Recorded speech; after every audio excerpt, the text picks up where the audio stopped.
नमस्कार, स्वागत है आपका। मैं हूं आपके साथ ऋतु तोमर और किसान बनेंगे कारोबारी। जी हां, तो आज का मुद्दा है किसानों का।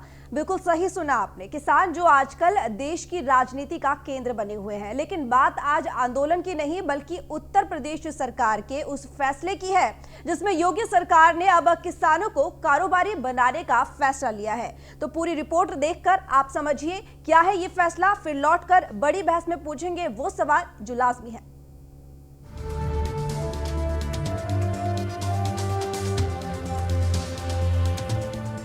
दिल्ली बॉर्डर पर 56 दिनों से चल रहे किसान आंदोलन के बीच यूपी के सीएम योगी आदित्यनाथ ने एक महत्वपूर्ण निर्णय लिया है। उत्तर प्रदेश सरकार ने किसानों को खेत से लेकर खलिहान तक और बीज से लेकर बाजार तक आत्मनिर्भर बनाने के लिए एक बड़ा फैसला लिया है। यूपी में अब किसानों को सिखाया जाएगा कि वे किस तरह से एक सफल व्यवसायी बन सकते हैं और अपनी उपज को उत्पाद बनाकर कैसे बाजार में बेच सकते हैं। मुख्यमंत्री योगी आदित्यनाथ के निर्देश पर फार्मर प्रोड्यूसर ऑर्गेनाइजेशन यानी कि एफपीओ की क्रियान्वयन नियमावली भी जारी कर दी गई है। सरकार की पहल पर प्रदेश में ये पहला मौका है जब 17 विभाग मिशन मोड में एक साथ किसानों के लिए कार्य करेंगे। अर्थव्यवस्था को $1 ट्रिलियन तक पहुंचाने के लिए कृषक उत्पाद संगठन नीति 2020 इसमें महत्वपूर्ण भूमिका निभाएगी। इस पर यूपी सरकार 5 लाख तक के लोन पर 4% अनुदान भी देगी। इसके लिए राज्य मंडल और जिले स्तर पर समिति का गठन किया गया है। इस समिति के अध्यक्ष राज्य स्तर पर कृषि उत्पादन आयुक्त, मंडल स्तर पर कमिश्नर और जिला स्तर पर डीएम होंगे।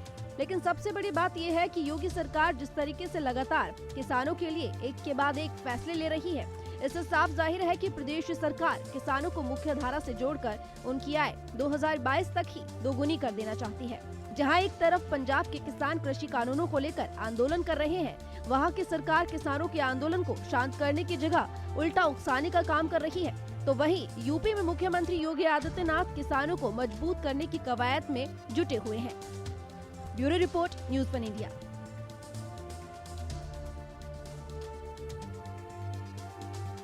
तो किसान बनेंगे कारोबारी। जी हां, एफपीओ के माध्यम से किसान उद्यमियों को प्रोत्साहन देने का काम अब योगी सरकार कर रही है। उत्तर प्रदेश कृषक उत्पादक संगठन नीति 2020 निभाएगी इसमें महत्वपूर्ण भूमिका। तो प्रदेश के हर किसान परिवार को उद्यमी के रूप में संगठित बनाना है अब योगी सरकार का लक्ष्य है। तो कारोबारी बनाकर किसानों को आत्मनिर्भर बनाने की तरफ सरकार का ये बड़ा एक कदम है। एफपीओ के गठन के लिए कम से कम 10 अलग अलग परिवारों के किसान जरूरी है। तो 5 लाख रुपए तक के लोन पर भी ब्याज दिया जाएगा और लोन में लाभार्थी किसान को ब्याज में 5% का अनुदान भी मिलेगा। और साथ ही आपको बता दें कि मॉनिटरिंग रिपोर्ट्स के आधार पर पुरस्कृत भी किए जाएंगे किसान, और इसके जरिए प्रदेश की अर्थव्यवस्था $1 ट्रिलियन बनाने की ये कोशिश है योगी सरकार की।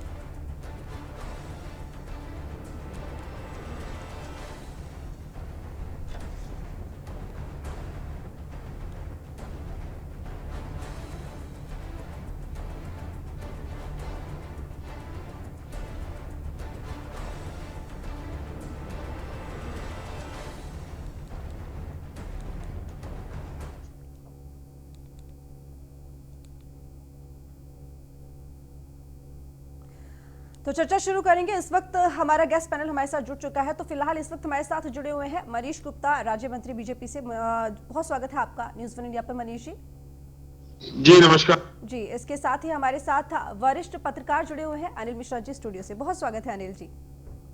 साथ ही हमारे साथ और भी गेस्ट पैनल है जो धीरे धीरे करके जुड़ेंगे चर्चा में, लेकिन उससे पहले चर्चा की शुरुआत करते हैं। जब वो जुड़ेंगे तो उनसे सवाल पूछेंगे। तो पहला सबसे सवाल मेरा आपसे है मनीष जी, क्योंकि योगी सरकार ने एक और बड़ा फैसला लिया है। फैसला ये है कि एफपीओ के जरिए अब किसानों को कारोबारी बनाया जाएगा। अब देश में जो हाल है किसानों का, जो गुस्सा है वो तो जग जाहिर है, आप भी जानते हैं। ऐसे में ये बड़ा फैसला किसानों को कारोबारी बनाने का कितना सफल होगा? देखिए, आप विधिवत जानती हैं कि उत्तर प्रदेश में बाकी प्रदेशों से अलग स्थिति है। जब अलग दूसरे राज्यों के किसान आंदोलन कर रहे हैं तो उत्तर प्रदेश का 90% से अधिक किसान योगी जी के साथ खड़ा हुआ है और किसी भी राजनीतिक दल के बहकावे में नहीं आ रहा है, क्योंकि हमने पहले से इतना अधिक कर रखा है। हमने शून्य लागत की खेती को बढ़ावा दे रखा है। हमने स्प्रिंकल खेती के अंदर सिंचाई के जितने उपकरण हैं उन पर 90% तक सब्सिडी पहले से दे रखी है। इससे बड़ी चीज, हमने उनके लिए औषधि वाटिका, अलग अलग तरीकों के लिए, अलग अलग तरीकों से उन्नत खेती करने के लिए संसाधन उपलब्ध करा रखे हैं। निःशुल्क बीज दिए जाने की व्यवस्था कर रखी है। सहकारी संस्थानों और उनके माध्यम से हमने खाद को नीम कोटेड करके उनको घर घर तक पहुंचाया है। अगर किसान 1 महीने बाद भी खाद अपनी लेने के लिए आ रहा है तो उसको वहीं रखी हुई उसकी खाद मिल रही है। हमने उसके लिए पूरी तरह से जितना भी उसका रेवेन्यू रिकॉर्ड है, इंतखाब खसरा, इंतखाब खतौनी, उसको ऑनलाइन दिए जाने की व्यवस्था पूरे उत्तर प्रदेश में पहले से कर रखी है। उसी श्रृंखला में हमारा ये एक कदम है। हमने खेती में फूड प्रोसेसिंग से उसको जोड़ करके, उद्योगों से जोड़ करके पहले ही 50% तक की सब्सिडी दे रखी है। यहां तक कि पौधरोपण और वृक्षारोपण पर भी हमने 50% की सब्सिडी पहले से दे रखी थी। इसलिए उत्तर प्रदेश का किसान पूरी तरह से विश्वास कर रहा है हम पर। हमने मंडी शुल्क खत्म होने के बाद में भी किसानों के क्षेत्र में, उनके गांवों में मंडी के कृषि उत्पादन मंडी परिषद के माध्यम से उनके विकास के कार्यों को कहीं पर भी नहीं रोका, गांव-गांव तक विकास का कार्य किया है। उसी क्रम में हमने ये व्यवस्था रखी है ताकि जो उपज वो अपनी पैदा कर रहे हैं उसको उद्योग के रूप में स्थापित कर सके, उससे व्यवसाय कर सके, उससे अधिक से अधिक दर पर उससे लाभ अर्जित कर सके। और अगर वो निरंतरता उसमें बनाए रखते हैं तो उनकी मेहनत का आकलन तो कोई भी नहीं कर सकता, लेकिन सरकार ने एक व्यवस्था करी है कि उनकी मेहनत को जो उनके 4% के उनको ऋण उपलब्ध कराया जा रहा है, जो कि बहुत कम दर मानी जाती है। ठीक, हमारी आवाज आप तक पहुंच रही है मनीष जी? उस पर भी सब्सिडी दिया योगी आदित्यनाथ जी ने, हमारे मुख्यमंत्री जी ने ये व्यवस्था करी है। ठीक। साथ ही बिचौलियों की भूमिका पूरी तरह से उत्तर प्रदेश में समाप्त है। जितना पिछले 10 वर्ष में धान खरीदा गया था उससे अधिक धान हम इस समय खरीद चुके और हमने इस व्यवस्था को भी एकदम पारदर्शी रखा है। साधारण किसान, बड़े किसान, छोटे किसान नजदीकी स्थल पर ले जाकर के अपने धान को तुलवाएं और उसका मूल्य प्राप्त करें।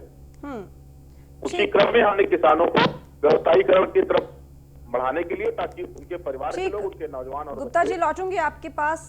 इस वक्त हमारे साथ अनिल मिश्रा जी भी जुड़े हुए हैं, वरिष्ठ पत्रकार। मिश्रा जी, ये एक बड़ा कदम योगी सरकार का एफपीओ के जरिए किसानों को कारोबारी बनाने की तरफ, कितना सफल होगा ये? क्योंकि कई योजनाएं हैं जो कि किसानों के लिए लाई जाती हैं, लेकिन किसानों की दशा वहीं की वहीं रहती है। ऐसे में किसानों को कारोबारी बनाने का प्रयास कितना सही है किसानों के लिए? नहीं, बिल्कुल सही कहा आपने। देखिए, जो प्रोग्राम बना है, जो योजना बनी है, निश्चित है स्वागत योग्य है। और योजनाएं जब भी कोई बनती हैं तो वो योजनाएं सुनने में या देखने में इतनी अच्छी लगती हैं कि लगता है शायद बहुत ही जल्दी परिस्थिति बदल जाएगी। हम लोग बात किसानों की कर रहे हैं। किसानों की जो समस्याएं हैं वो किस तरह की हैं, आज की नहीं, 70 साल से दिनों दिन किसान, और एक तरह से देखा जाए तो बोझ तले दबता जा रहा है। जहां देश ने काफी प्रगति किया है, अगर पिछले आजादी के बाद से अभी तक का देखें, लेकिन किसान उस स्तर पर या उस रेशियो में नहीं उठ पाया है। कोई ऐसा नहीं कि योजना ये पहली बार बनी है या इस तरह की योजना हर सरकार ने समय समय पे बनाई है, लेकिन वही बात होती है कि योजना बनाकर वो धरातल पर किसानों के पास तक किस हद तक पहुंचती है, किस रेशियो में पहुंचती है, किसान को उसका कितना फायदा मिलता है। जैसा भी मंत्री जी बोल रहे और वो लगातार एक के बाद एक सब कुछ गिनाते चले जा रहे थे, अच्छा लगा। लेकिन मैं यही याद दिलाना चाहता हूं कि इसके पहले एक योजना इसी सरकार ने दी थी कि एक जिला, एक उद्योग, एक प्रोडक्ट, एक उत्पादन। तो ओडीओपी का जो दिया था उस टाइम भी आया तो सुनने में बहुत अच्छा लगा था और निश्चित एक उम्मीद जगी थी, एक विश्वास जगा था कि शायद अब इस तरह से कल्याण होगा। लेकिन आप उसका हश्र क्या हुआ आप देख रहे हैं। दूसरी तरफ जैसा अभी मंत्री जी ने कहा, मैं फिर कह रहा हूं कि स्वागत योग्य है, कम से कम सोचा तो जा रहा है, विचार तो किया जा रहा है। लेकिन जैसा आप कह रहे हैं कि उत्तर प्रदेश की स्थिति बिल्कुल अलग है, 90% किसान योगी जी के साथ हैं, तो इसका मतलब आप कहीं दूसरे नजरिए से देख रहे हैं। अगर आप देखें तो उत्तर प्रदेश को 2 भागों में बांटा जा सकता है। एक पश्चिमी उत्तर प्रदेश है और दूसरी तरफ पूरा उत्तर प्रदेश है। मैं किसानों के परिप्रेक्ष्य में बात कर रहा हूं। पश्चिमी उत्तर प्रदेश में जो किसान की जोत होती है वो थोड़ा बड़े लेवल पर होती है, और अगर देखा जाए तो असली किसान यही रहते हैं, क्योंकि बाकी प्रदेश में जो किसान है वो इतने छोटे 1 बीघा 2 बीघा जिसे हमारा जो पैमाना होता है कि वो अपनी खेती जो करते हैं वो केवल साल भर अपने अपने परिवार के लिए पेट भरने के लिए इतना उत्पादन कर ले, यही बहुत है। तो जहां तक बात आती है जो योजना है या इस तरह की जितने भी योजनाएं बनती हैं उनके कारोबार को लेकर, तो मैं नहीं समझता कि पश्चिमी उत्तर प्रदेश प्रदेश के अगर आप उधर चले जाएं तो कोई भी किसान शायद ऐसा हो जो इस योजना का लाभ उठा सके, क्योंकि उसका पूरा जीवन, उसका पूरा कर्म इसी पे रहता है कि वो अगले साल भर का अनाज पैदा करके घर में सेफ रख ले, जिससे उसे भूखों न रहना पड़े। और रही बात पश्चिमी उत्तर प्रदेश की, तो जैसा अभी मंत्री जी कह रहे थे, तो अगर वो ध्यान दें तो पूरा का पूरा पश्चिमी उत्तर प्रदेश इस आंदोलन में, किसानों की जो एक आंदोलन चल रहा है, जो उनकी मांगे उस पर पूरी तरह से लगा हुआ है। और उससे बड़ी बात ये, अगर ये ध्यान दिया जाए, जिस तरह ठीक है मंत्री हैं या भाजपा के नेता हों, अपने पक्ष में बातें कर सकते हैं, लेकिन अगर ये कहें कि योगी जी ने किसानों को इस कदर उठा दिया या उनका पूरा स्थिति बदल दी, तो अगर स्थिति बदलनी है तो चाहे वो प्रदेश सरकार हो या प्रदेश सरकार अपना दबाव डालकर केंद्र सरकार के ऊपर, उसका एक ही रास्ता है, स्वामीनाथन आयोग की जो रिपोर्ट है, जो वहां पे कहा गया है लागू करने का, अगर वो लागू किया जाए तब जाके कहीं किसानों की स्थिति सुधरेगी। वरना मैं याद दिला दूं, अभी गन्ना मूल्य जो है, गन्ना किसानों का, अगर मंत्री जी चाहें तो उसका आंकड़ा देख सकते हैं, किस तरह की समस्याएं हैं, गन्ना मूल्य तक नहीं पेमेंट हो पा रहा है। तो और रही बात एमएसपी में, नहीं, चूंकि पूरे उत्तर प्रदेश की बात हो रही है, मैं फिर कह रहा हूं बहुत अच्छी बात है, मंत्री जी ने बहुत अच्छी बात कही है, प्रयास हो रहा है, कम से कम एक प्रयास किया जा रहा है। लेकिन आज भी चले जाए तो लोगों, प्रयास नहीं होगा, लेकिन ये तो प्रयास पिछले 70 सालों से चल रहा है। अगर आप ध्यान देना तो पूरे उत्तर प्रदेश में एमएसपी नहीं मिलती किसानों को। लेकिन 70 सालों में सरकार भी तो कही रही है ना अनिल जी, 70 सालों में सरकारें भी कही रही हैं, सभी ने अपने अपने स्तर पर कितना प्रयास किया है वो तो हम देख ही रहे हैं। लेकिन यहाँ पर फिलहाल बीजेपी का जो प्रयास है, क्योंकि इन 5 सालों में, इन 4 साल अब तक हो चुके हैं बीजेपी को उत्तर प्रदेश में, और जिस तरह से वो काम कर रही है, एक के बाद एक फैसले ले रही है किसानों के लिए, उनकी स्थिति को बेहतर करने के लिए। अब देखना होगा उसका क्या असर पड़ेगा। खैर फिलहाल इस वक्त हमारे साथ मनोज पांडे, विधायक है सपा से, वो भी जुड़ चुके हैं। मनोज जी, बहुत स्वागत है आपका न्यूज़ वन इंडिया पर। मनोज जी, मेरी आवाज पहुंच रही है आप तक? मनोज जी, आप मुझे सुन पा रहे हैं? साथ ही हमारे साथ हरेंद्र मलिक जी जुड़ चुके हैं, पूर्व सांसद है कांग्रेस से। बहुत स्वागत है आपका हरेंद्र जी न्यूज़ वन इंडिया पर। हरेंद्र जी, मेरा सवाल है, क्योंकि योगी सरकार ने एक बड़ा फैसला लिया है किसानों को कारोबारी बनाने का। एफपीओ के तहत नियमावली जारी की गई है, जिसके जरिए अब किसान कारोबारी बनेंगे। आपकी प्रतिक्रिया लेना चाहूंगे इस पर, क्या लगता है आपको? देखिए, कितना सही है फैसला? ऐसा है बहन जी, अभी किसान तो बचे पहले, किसान बचा नहीं। अभी मैं किन्हीं सज्जन को सुन रहा था, चूंकि मैं बाद में जुड़ा हूँ आपके साथ, तो एक तो बिजली के रेट इतने बढ़ गए, किसान बर्बाद होगा। मैं कुछ सवाल माननीय मंत्री जी, कौन से मंत्री जी मुझे जानकारी नहीं भी हो पाई, मैं इनसे जानकारी चाहता हूँ कि हमारा जो एग्रीकल्चर का इनपुट है। मनीष जी जुड़े हमारे साथ, हरेंद्र जी, मनीष गुप्ता। आज जो कोई मनीष जी होंगे, मैं ये जानना चाहता हूँ कि जो इनपुट है एग्रीकल्चर का, उसका रेट सबका बढ़ गया, आउटपुट का घट गया, पेट पालने के लाले पड़े हैं, तो क्या व्यापारी कहाँ से बनेगा? देखिए, बिजली का रेट बढ़ा है, आपका डीजल का रेट बढ़ा है, खाद का रेट बढ़ा है, पेस्टिसाइड पे कोई कंट्रोल नहीं, आदादू रेट है। जब खाद, बीज, पानी ये महंगे होंगे तो आपका इनपुट तो सारा महंगा हो गया। जो आउटपुट है, जो फसल आई है, गन्ने का पिछले साल का भाव अब तक दाम नहीं मिल पाया, पिछले साल का। मैं इस सीजन की बात नहीं कर रहा, पिछले सीजन की बात कर रहा हूँ। बजाज ग्रुप ने पिछले सीजन का अब तक भुगतान नहीं किया, और इस सीजन का भुगतान भी अभी नवंबर तक का भी भुगतान नहीं हुआ। हम जनवरी में चल रहे हैं, और उस गरीब किसान को आज ये पता नहीं, जिसने गन्ना चीनी मिलों पर तोल दिया तो उसका गन्ना किस भाव गया है, अभी गन्ने का रेट तय नहीं हुआ। तो अब जब हमारा दम तो वैसे ही निकल रहा, तो क्या कारोबार करेंगे हम? और बैंकों की जहां तक स्थिति है वित्तीय सहायता की, कृषि कार्ड जो केसीसी है उनको बनवाने के लिए लोग दौड़ते हैं रोज, वो नहीं बन पा रहे। माननीय प्रधानमंत्री जी ने घोषणा की कि पशु कार्ड भी बनेंगे, अगर 10% किसानों के बने हो तो मैं राजनीति छोड़ दूं। देखिए, कहने से कोई मतलब नहीं। अभी एक सज्जन बोल रहे थे, बड़े विद्वान साथी थे कोई, वो कह रहे थे पश्चिम उत्तर प्रदेश का किसान धनाढ्य है, वो बड़ी जोत वाला है। 3 एकड़ के 80% किसान है पश्चिम उत्तर प्रदेश में, और जिस तरह का शोषण पश्चिम उत्तर प्रदेश के किसान का है, पहले तो हम किसान को किसान माने। पूर्वांचल में नियत तो यानी कि हरेंद्र जी है। अब आप ये कहना चाहते हैं कि किसानों की आर्थिक स्थिति इतनी मजबूत ही नहीं है तो वो कारोबारी कहाँ से बनेगा, लेकिन सरकार उसमें मदद करेगी ना आर्थिक रूप से, तभी तो वो कारोबारी बनेगा। मेरे मैं दूसरी बात कह रहा हूँ, मैं कह रहा हूँ बीजेपी ने कमर तोड़ दी किसान की और खेती की। इन्होंने दाम बढ़ाए बिजली के, दाम बढ़ाए डीजल के, दाम बढ़ाए फर्टिलाइजर के, दाम बढ़ाए पेस्टिसाइड के, दाम बढ़ाए बीज के। तो जब हमारी कमर टूट गई, कारोबार कहाँ करेंगे, बैंक से सहायता नहीं मिलती। तो जब केसीसी नहीं बन पा रहे, लोगों के पशु कार्ड नहीं बन पा रहे, मेरे जिला का बैंक पीएनबी है, वो बघरा ब्लॉक के लोग हमें बता रहे कि बैंक कार्ड नहीं बढ़ाता, धमकाता है मैनेजर, फील्ड अफसर पैसे मांगता है। तो क्या करोगे आप इसमें, सुनता कोई है नहीं। ऐसे हालात में किसान को किसान तो रहने दो। और देखिए मैं बहन जी एक बात मैडम और आपको बताना चाह रहा हूं, हमें हरेंद्र जी ये रोना तो किसान काफी समय से रो रहे हैं ना, किसान की हालत तो काफी समय से ऐसी ही है, सुधरी कब थी, मजबूत कब हुआ किसान? इसी मैं बता रहा हूँ, इसी मुल्क में श्वेत क्रांति हुई, हरित क्रांति हुई। आज जिस दिन देश आजाद हुआ था, हम अनाज बाहर से मंगाते थे, ये देश के किसान ने खरीद कर, ये मेहनत करके पैदा किया। अब ये मंत्री जी बोल रहे थे कि हमने धान ज्यादा खरीदा, गन्ना ज्यादा खरीदा। अरे भाई आपने कहीं फैक्ट्री में बना खरीदा क्या? हमने पैदा ज्यादा किया है, इसलिए आपने खरीदा है। हम मर रहे हैं, हम खेत में हमारा आबाल वृद्ध, बच्चे से लेके बूढ़ा तक, सुबह से लेके रात तक खेत में जाता है। उसे बुखार हो, पीड़ा हो, दर्द हो, सहपत्नी काम करता है, तब जाकर के कहीं 2 जून की रोटी मुयस्सर होती है।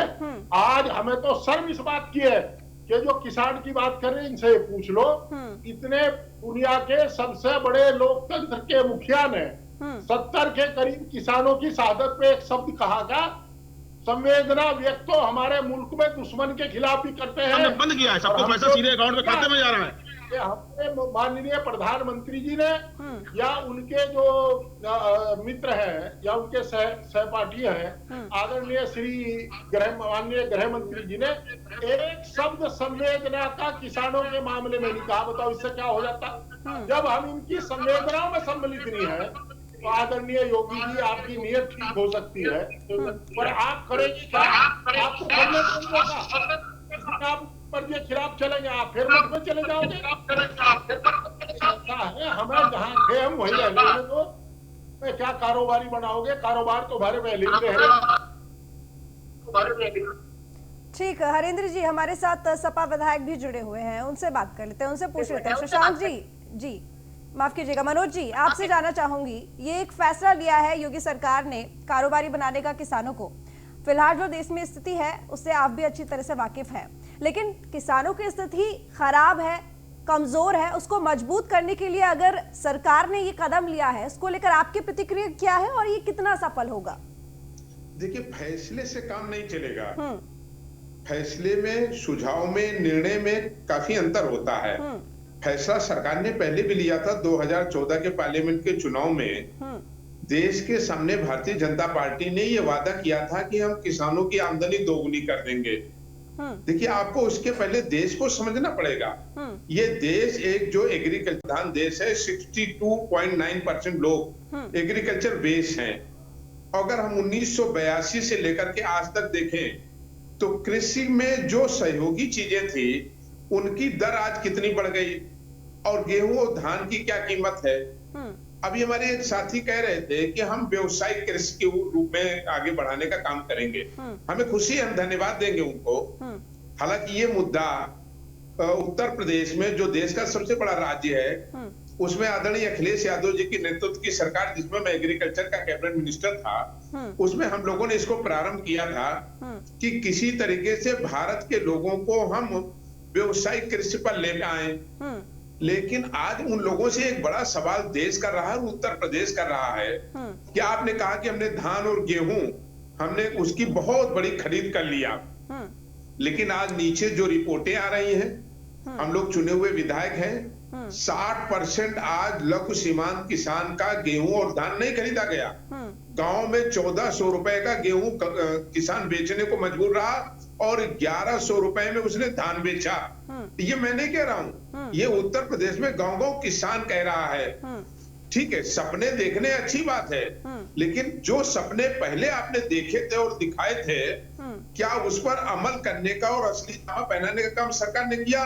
क्या कभी सरकार ने इस चीज पर कभी रिव्यू किया कि जो हमने किसानों की आमदनी को दोगुना करने के लिए कहा था, तो क्या किसान की आमदनी दोगुनी हो गई? तो इसी के लिए तो ये फैसला लिया गया कि किसानों की आमदनी दोगुनी हो जाए। जाने दीजिए प्लीज।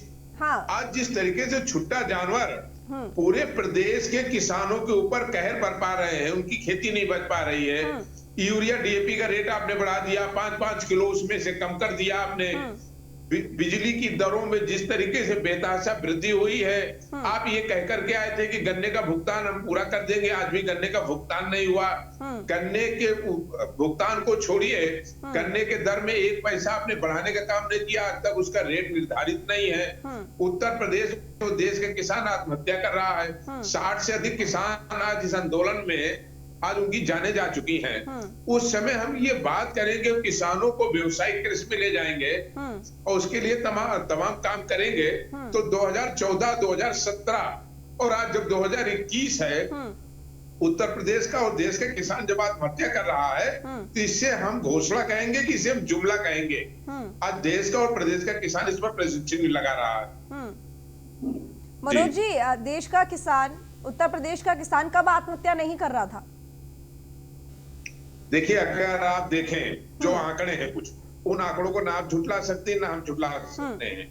अगर आप देखें तो उत्तर प्रदेश की जो कृषि विकास दर है, वो लगातार अपने अगल बगल के छोटे राज्य, चाहे वो छत्तीसगढ़ हो, चाहे झारखंड हो और चाहे बिहार हो, उनसे लगातार हमारी कृषि दर कम हो रही है और उनके मुकाबले में हम अपने को कहीं खड़ा नहीं पा रहे हैं। तो ये सरकार को ही जवाबदेही होगी। जनादेश वर्तमान सरकार को मिला है केंद्र और राज्य की, तो किसानों पर जवाबदेही नहीं किया कि आज कृषि दर क्यों नहीं बढ़ रही है। हमारे पड़ोसी छोटे छोटे राज्य हमसे काफी तेजी से आगे बढ़े और आज उत्तर प्रदेश में कृषि दर जो की तो बनी हुई है, बल्कि जो कृषि दर हम लोगों ने बढ़ा करके दिखाया था, और एक कृषि उत्पादन शाखा जो हमारी ज्वाइंट हमारी संस्थाएं हैं, उनको हमने व्यवसायिक कृषि को ले जाने का काम किया था। आज सारी योजनाएं बंद हो गई, आज उन योजनाओं पर कोई काम नहीं हो रहा है। मनोज जी, मेरा एक सवाल यहाँ पर ये है, जितनी कमियां आपने बताई हैं कि इतने दुखी हैं किसान, अगर उन्हीं दुखी किसानों को खुश करने के लिए उनके उपज को अगर उत्पाद लाकर बाजार में बेचा जाए, तो कहीं ना कहीं ये एक कदम होगा ना कि वो किसान खुशहाल जीवन जी सके। नहीं, इस पर भी आपको इतिहास के पन्ने पलटने होंगे। आपको देखना होगा कि 2012 से 17 आदरणीय अखिलेश यादव जी की सरकार थी, जिसने 50 सालों में सबसे ज्यादा मंडियों का निर्माण कराया। अगर आप देखें आगरा एक्सप्रेस वे, जिस पर 14 मंडियों का निर्माण प्रस्तावित किया और काफी मंडियां बनी, लेकिन अब अफसोस है कि सरकार बदलने के बाद मंडियों को कार्य को रोक दिया गया। आखिर मंडी ही उसका साधन है, जब कृषि किसान को उसके उत्पादन का सही मूल्य दिलाया जा सके और बिचौलियों को दूर किया जाए। तो ये बड़ा सवाल आज सरकार से भी है कि नई मंडियों का सृजन क्यों नहीं हुआ, पहले से स्वीकृत मंडियों पर काम क्यों रोक दिया गया, बिचौलियों के ऊपर लगाम क्यों नहीं लगी, गन्ना मूल्य पर जो सरकार की घोषणा थी उसका भुगतान क्यों नहीं किया गया। मनोज जी, आप बहुत अच्छी बात यहाँ पर कह रहे हैं, इसके ऊपर एक सवाल भी मेरा है यहाँ पर, मैं आपसे जरूर पूछूंगी। तो रुक करेंगे सीधा चर्चा की तरफ, चर्चा को आगे बढ़ाते हुए। मनोज जी, मेरा आपसे सवाल है, आपने एक बात यहाँ पर ये कही थी कि जो बीच में बिचौलिए हैं, आड़ती हैं, उनको तो खत्म कर ही नहीं रही है सरकार। अब यहाँ पे ये सवाल, ये जो बात आपने कही है बिल्कुल ठीक कही, क्योंकि इन आड़तियों को खत्म करने के लिए तो ये जो 3 बिल थे, ये आए थे, 3 कानून आए थे, लेकिन इनका तो विरोध हो रहा है। तो फिर बताइए, किसानों की जो आप बात कर रहे हैं कि मजबूती होगी, उनकी स्थिति अच्छी होगी, उनकी स्थिति को सुधारने के लिए, पुराने सिस्टम को बदलने के लिए, परिवर्तन के लिए कानून लाए गए ना, जो स्वीकार ही नहीं है किसानों को। देखिए, जो बिल का आप सवाल है, तो देखिए एमएसपी तो पहले भी तय है। सरकारों ने तय किया कि गेहूं का मूल्य इतना और धान का मूल्य इतना। सवाल यही उठ रहा है, आज किसान इसीलिए संशय में है कि जब मूल्य तय था उसके बाद भी जो जनरल किसान था उसका ना गेहूं खरीदा गया ना उसका धान खरीदा गया। दूसरी चीज देखिए, कृषि की दर या किसानों के उत्पादन के जो भी नियम या कोई बदलाव होंगे, उसको आप बिना किसानों से वार्ता करे हुए, बिना किसानों से उनकी संकट और समस्याओं को समझे हुए कोई कानून आप बनाएंगे और आप कहते हैं कि हम किसानों के हित के लिए बना रहे हैं। अरे साहब, ऐसे कानून जो किसानों के हित में नहीं है और देश का किसान उसे स्वीकार नहीं कर रहा है, आप क्यों वो कानून बना रहे हैं? आपने देश के किसानों को कितना विश्वास में लिया? आज किसानों को यही शंका है कि ये कानून देश के कारपोरेट घरानों को मजबूत करने के लिए हो रहे हैं। आज क्या कारण मैं नहीं कह रहा हूं, बड़ी बड़ी ये मैगजीनों में छपा, बड़े समाचार पत्रों में आया और इलेक्ट्रॉनिक मीडिया में आया कि एक बड़े कारपोरेट घराने के 5000 गोडाउन बनने शुरू हो गए। तो क्या इन गोडाउन के बनने के पीछे ये किसानों की संख्या नहीं होगी जाहिर कि उनके उत्पादन का सामान उसमें डंप किया जाएगा सस्ते मालों में लेकर के और कल को महंगे मूल्य पे बेचा जाएगा और किसान टुकुर टुकुर देखेगा। ठीक, मनीष जी, अब ये बताइए कि ये जो कदम योगी सरकार उठा रही है किसानों को कारोबारी बनाने का, यहाँ पर आपने भी सुना क्या कुछ कहा गया है? सभी का ये कहना है कि किसानों की कमर तो पहले ही तोड़ दी है, महंगाई बढ़ाकर, बिजली बढ़ाकर, और साथ ही जितनी दिक्कतें किसानों के सामने हैं, ऐसे में आखिर उनको कारोबारी कैसे बना देंगे जब इतना कमजोर है किसान? तो मुझे लग रहा है कि पूरे कानून को मेरे मित्रों ने सही से पढ़ा नहीं है। अगर किसान की उत्पादन की लागत से, जिस लागत में उसने किसी को भी इस कृषि कानून में अपना सामान बेचा है और उसकी कीमत और अधिक बढ़ जाती है, तो उसका वो बोनस देने के लिए वो कंपनी जो खरीदती है वो बाध्य होगी। वैसे तो वो विषय अलग है, लेकिन चूंकि उन्होंने कहा इसलिए मैंने कहा। और 10 वर्ष तक किसान को पूरा अधिकार है, जितने दिन का भी उसने एग्रीमेंट किया है वो जब चाहे तब उस एग्रीमेंट को तोड़ सकता है और अपने आप से उस सामान को बेच सकता है।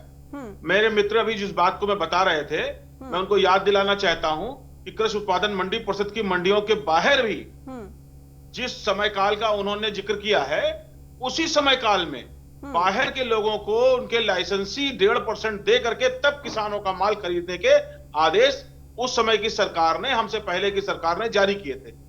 बिचौलियों की भूमिका क्या हो ये उन्होंने खुद तय किया था। हमने तो बिचौलियों की भूमिका पूरी समाप्त करी है। उत्तर प्रदेश में जहां सस्ते मूल्य पर माल खरीदा जाता था, सब जगह हमने वो व्यवस्था बंद कर दी है। किसान अपना उत्पादन कहीं पर भी ले जा सकता है। मंडी क्षेत्रों को ये रखा है कि अगर मंडी क्षेत्र के अंदर आपको अच्छा मिलता है, भाव मिलता है, तो आप वहां बस ले जाएं।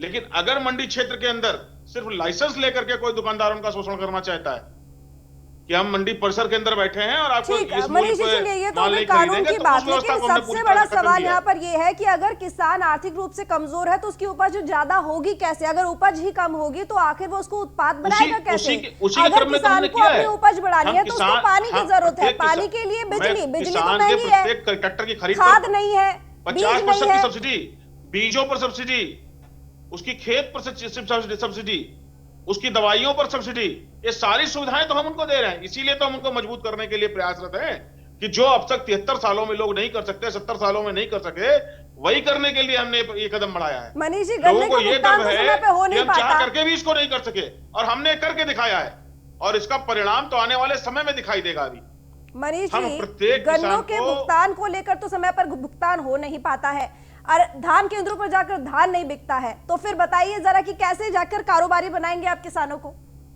36,000 करोड़ का पेमेंट उत्तर प्रदेश के इतिहास में पहली बार हमारी सरकार में हुआ, और वो भी पिछली सरकार के 4 वर्षों का बकाया। कोरोना काल के कारण अगर 6 महीने का में कुछ जगहों पर कुछ मामले पेंडेंसी के आए हैं, इस बात में वो भी कुछ मिलों के मामले हैं। पूरे प्रदेश में ऐसी स्थिति कहीं नहीं है। पार्ले की जितनी मिलें हैं उन्होंने एडवांस पेमेंट किया है, किसानों का 1 रुपया नहीं बाकी है। अगर कुछ मिलों के द्वारा ऐसी स्थिति उत्पन्न करी गई है तो उनके खिलाफ तत्काल कार्रवाई होगी। आदरणीय गन्ना मंत्री जी ने अभी पिछली बैठक में और माननीय मुख्यमंत्री जी ने स्पष्ट निर्देश भी दिया है और उस पर तत्काल इस व्यवस्था को लागू भी किया जा रहा है। तो 36,000 करोड़ का पेमेंट पूरे 5 साल तक पिछली सरकार ने मिलाकर के नहीं किया था। साफ कहना है कि भाई कोई कमी नहीं है, किसानों को सारे भुगतान हो रखे हैं, हर तरह से खुश है। ऐसे में ये एक बड़ा कदम लिया है और इससे अब व्यवसायी बनेगा उत्तर प्रदेश का किसान। किसी को शायद किसान की जानकारी नहीं।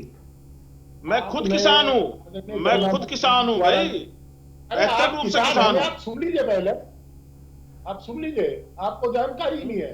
आप जिन मंत्री नहीं की बात कर मैं रहे हैं, खेत में बैल वाला किसान हूँ, जिसके घर में बैल मौजूद है, जो खुद हल चलाता है, खुद पाटा चलाता है, जो खुद ट्रैक्टर चलाता है बैठ करके, मैं वो किसान हूँ। सरकार में मंत्री तो बाद में दर्जा में मुझे मिला, मैं वहां पहुंचा, लेकिन उसके पहले मैं मूल रूप से किसान हूँ और किसान का पुत्र हूँ। अरे आप किसान के पुत्र हैं, मैं कब मने कर रहा बाबा, मैं क्या जन्मपत्री देख रहा आपकी। आप पुत्र हैं, पुत्र बने रहे, पिता भी बने किसान के, आप अच्छा रहेगा। परंतु आपको मैं बताऊं, आप पहले माननीय सुरेश राणा जी से पूछिए, कल 13वीं से निपट लेंगे अपने पूज्य पिताजी की वे, आपका गन्ना जो है उसका चीनी मिल ने भुगतान कर दिया थाना भवन ने पूरा। आप क्या बात कह रहे हैं, मेरे जिले में सबसे ज्यादा गन्ना पैदा होता है। और मैं ये बता रहा हूं कि अब तक पिछले साल का भी बजाज शुगर पे तो पिछले सीजन का भी बकाया है, और कोई सी शुगर मिल ऐसी नहीं है, टिकोला शुगर मिल को छोड़ करके जिसने गन्ना भुगतान किया हो, नहीं नवंबर से बाहर नहीं निकल पा रहा कोई सा, पूरे दिसंबर का। और एक दिन का भुगतान समझते हो कितना होता है? एक मिल पे 3 करोड़ रुपए बैठते हैं। आपने कह दिया हम अपनी पीड़ा व्यक्त कर रहे हैं। देखिए ये तोमर साहब सीधा सा इनका मामला है, जो ये कॉन्ट्रैक्ट फार्मिंग का केस है, तो ये कॉन्ट्रैक्ट फार्मिंग को लागू कर रहे हैं। ये हमें क्या बोनस दिलावेंगे? और आड़तिये की जहां तक बात है, ये तो इनका कॉन्ट्रैक्ट फार्मिंग का कानून है जो केंद्र ने कृषि बिल लागू किया, उसको लागू करने का एक काम है। जहां तक इनकी बात है, कौन तो उनकी बैलेंस शीट देखेगा कंपनियों की, और बैलेंस शीट पर नुकसान दिखा दिया कौन जिम्मेदार होगा? हम तो खेती कॉन्ट्रैक्ट में देते ही नहीं। आज ये आड़तियों को बिचौलिया बना रहे, इन्हें जानकारी नहीं इसकी। आड़तिये का काम केवल ये होता है कि किसान उसके यहाँ फसल लेकर के जाता है, व्यापारी आता है और व्यापारी उसको खरीद लेता है। जब तक ये कृषि मंडी कानून पारित नहीं होता या अधिनियम लागू नहीं होता, तब तक किसान को व्यापारी गांव में जाकर के लूटता था। किसान को पता नहीं रहता था भाव क्या है। आज किसान को कुछ तो समाचार पत्रों के माध्यम से, आपके चैनलों के माध्यम से, और मंडी में जब जाते हैं तो पता रहता है कि फला किसान का क्या भाव क्या, उस दुकान पर क्या भाव क्या, भाव क्या है। जहां बिचौलियों की बात है, बिचौलियों को ये ला रहे इन कंपनियों को। हमने वो दौर भी देखा है जब व्यापारी गांव में जाकर के भोले भाले किसान को पटा लेता था, तो कहता अरबा का नगद दूंगा, और जाकर के ओने पोने गांव में खरीद लेता था। हमारे यहाँ काली नदी है। हरेंद्र जी, वैसे आपको लगता नहीं है कि कम से कम उत्तर प्रदेश में सरकार वो फैसले तो ले रही है जिससे किसानों को मजबूती की तरफ बढ़ाया जा सके, लेकिन अगर कांग्रेस शासित प्रदेशों की बात की जाए तो कैप्टन साहब तो उल्टा भड़का देते हैं कि चलिए बैठे रहिए, आप सड़कों पर करिए आंदोलन। उनको सुख सुविधा, उनको मजबूत करने की तरफ कोई फैसले लेने की जगह उनको ये कहा जा रहा है कि आप सड़कों पर बैठिए, आप प्रदर्शन कीजिए, वो अच्छा है, घर बार छोड़कर। तोमर साहब, मुझे इसका उल्टा लग रहा है।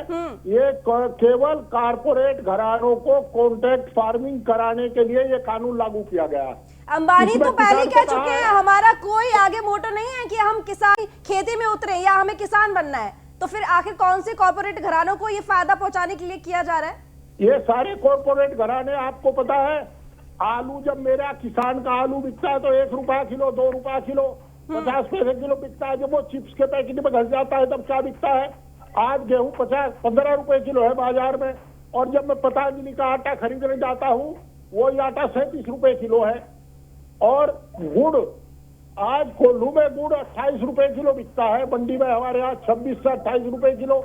और जब उसकी छोटी छोटी टुकड़ी बना करके पैकिंग में मॉल में जाता है तो वही 500 रुपए किलो और 100 रुपए किलो है। गुड़ की वैरायटी बना दी, ब्रांड लगा करके। गन्ना जो 325 रुपए क्विंटल है, उस गन्ने को छील करके गंडीरी बना करके छोटी छोटी, वो 123 रुपए की 100 ग्राम है। मॉल में जाकर देखो आप। हम मक्खी के दाने भून कर खाते थे अपने घर में, या भड़भुज्जे के, तो मक्खी का दाना था। अब मॉल में जा पॉपकॉर्न है। तो हरेंद्र जी, ये सिर्फ आज की बात थोड़ी है, ये तो कब से चला आ रहा है, ये थोड़ी ना बीजेपी ने कर दिया। मेरी बात सुनो तोमर साहब, पहले पूरी बात करो प्लीज। आपने कहा किसान को हम व्यापारी बनाओगे, कारोबारी बनाओगे। आप किसानों का समूह, उन्हें कौन से वित्तीय संसाधन देंगे आप, जिससे वो इसकी मशीन लगा होगा जो चिप्स बना हुआ है, जो एक छड़े मक्खी के दाने भुनने, वो पॉपकॉर्न बना हुआ है, आप उनको संसाधन क्या देंगे? तो एक तो इसका उल्लेख करें। दूसरा, आपने कह दिया माननीय मंत्री जी ने कि वो ट्रैक्टर सब्सिडी पे दिए। कितने ट्रैक्टर दिए पूरे स्टेट में? कितने ट्रैक्टर दिए? कितनों को सब्सिडी दी है? तो हरेंद्र जी आप ये कह रहे हैं कि बीजेपी ने अब आकर किसानों को बर्बाद कर दिया है और कांग्रेस ने अब तक किसानों को आबाद कर रखा था। 72 घंटे के अंदर ट्रैक्टर इनके दरवाजे खड़ा हो। मंत्री हरेंद्र जी आवेदन करे कल ही 72 घंटे के अंदर इनके दरवाजे पर ट्रैक्टर खड़ा हो। गन्ना मिलों ने भुगतान नहीं किया, चीनी मिलों ने, उनके विरुद्ध कार्रवाई होगी। अगर कार्रवाई आप कराने में सक्षम होगे तो हम आपकी जय बोल देंगे, नहीं तो त्याग पत्र दे दियो। सामूहिक जिम्मेदारी हो कैबिनेट की, लंबा अनुभव है मुझे भी इसका।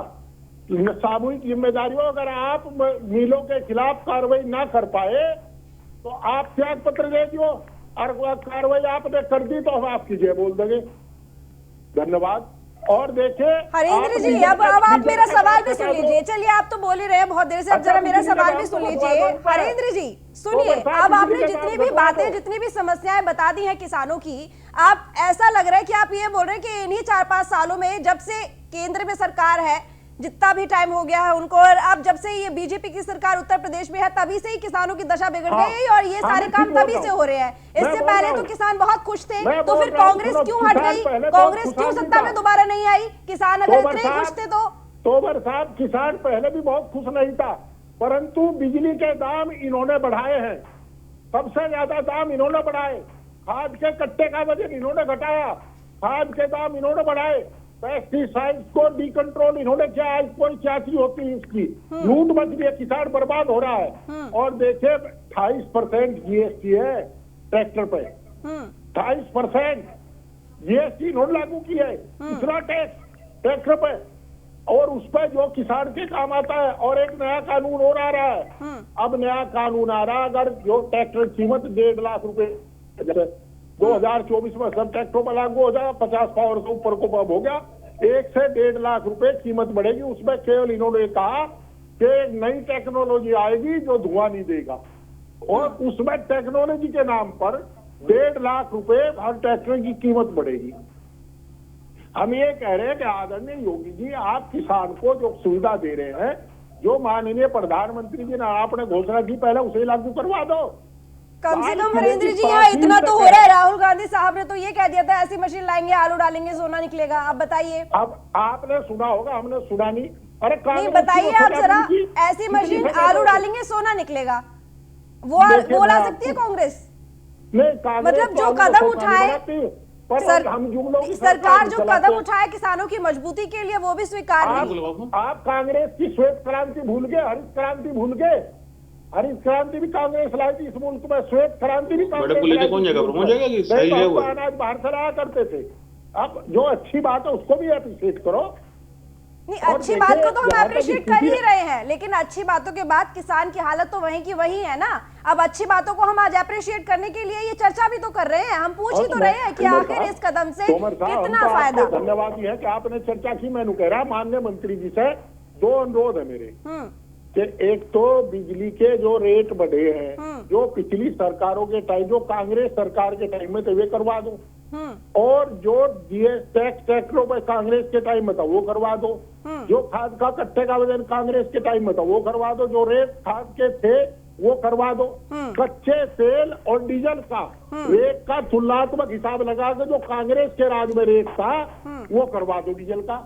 हम तो इनकी जय बोल देंगे, हमारा क्या बिगड़ रहा। और आदरणीय मनीष जी का बड़ा आभारी हूँ, माननीय मंत्री जी का।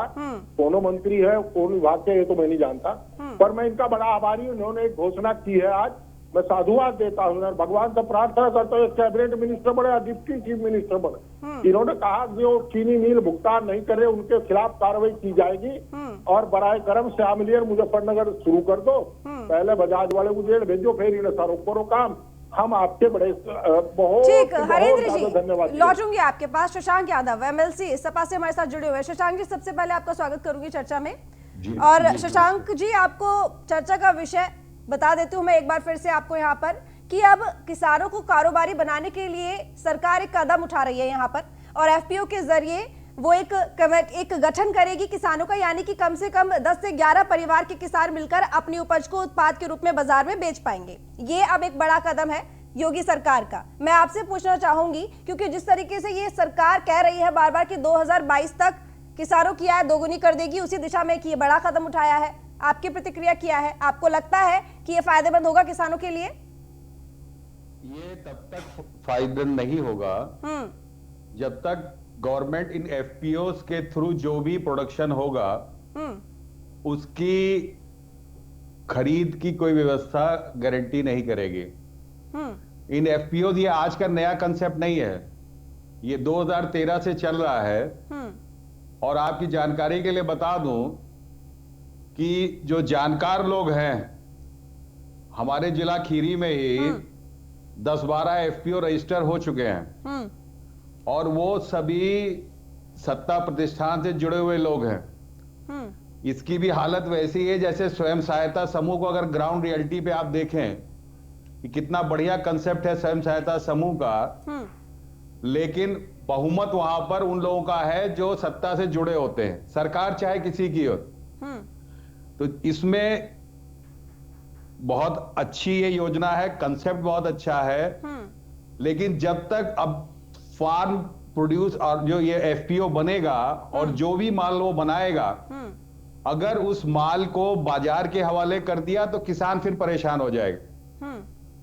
सरकार इतनी खरीद करती है, तमाम विभागों में पीएसी की मेस में सप्लाई होती है, पुलिस की मेस में सप्लाई होती है, सरकार तमाम चीजें खरीदती है।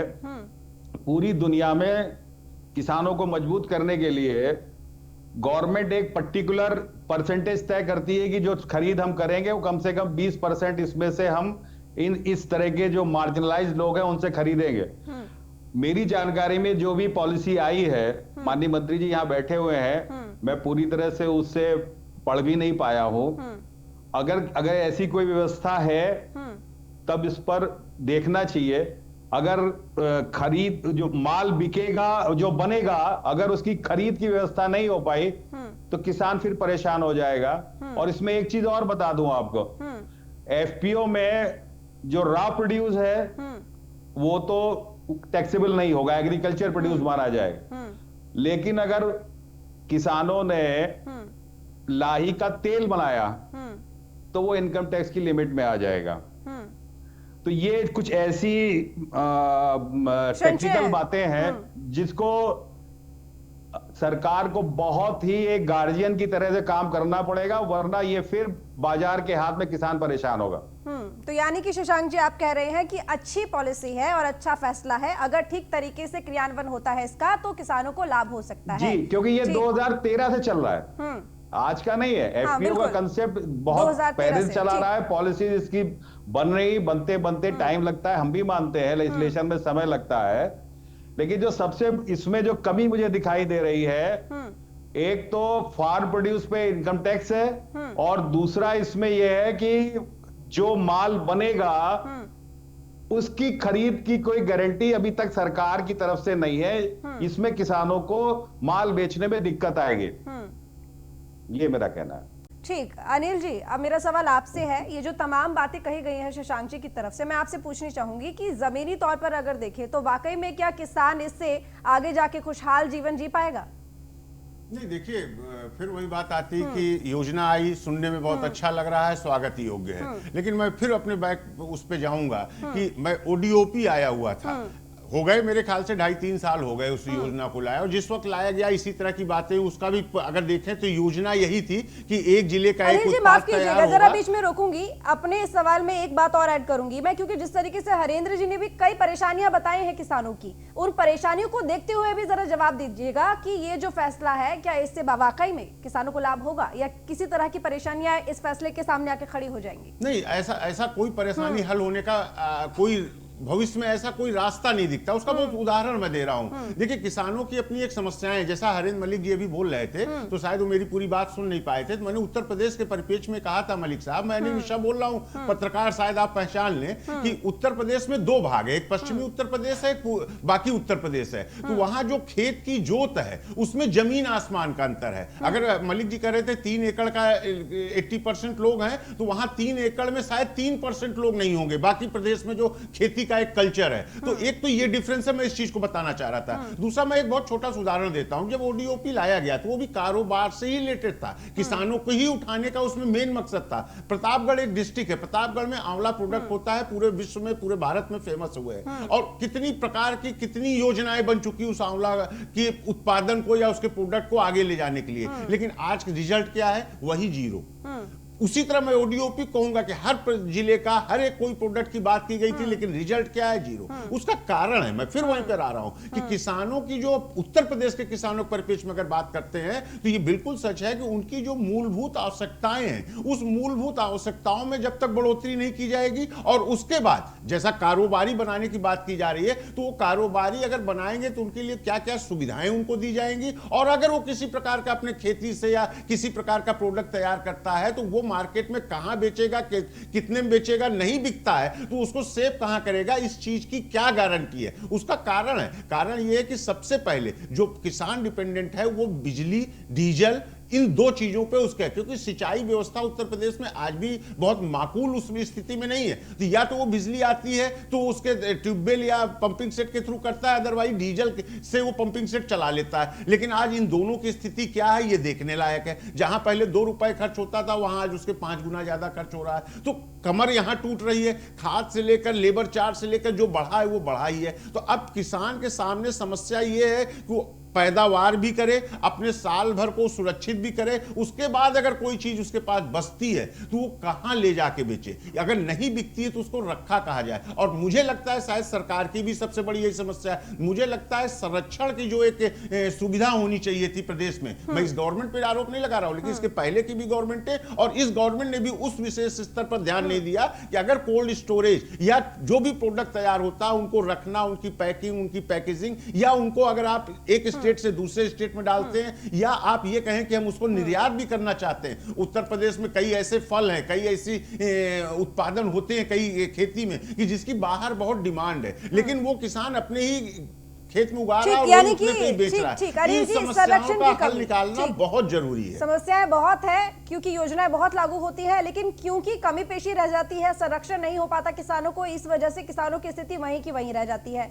तो मेरा आपसे सवाल है मनीष जी, समय बहुत कम है, लेकिन मैं आपसे पूछना चाहूंगी कि योजनाएं क्योंकि बहुत सारी लागू होती हैं, एक के बाद एक, जब से सरकार आई है, योगी सरकार भी जब से आई है तब से कई योजनाएं लागू हो चुकी है, लेकिन किसान तो आज भी परेशान है। अब ये जो आपने फैसला लिया है, कहीं ये 2022 से पहले की तैयारी तो नहीं है?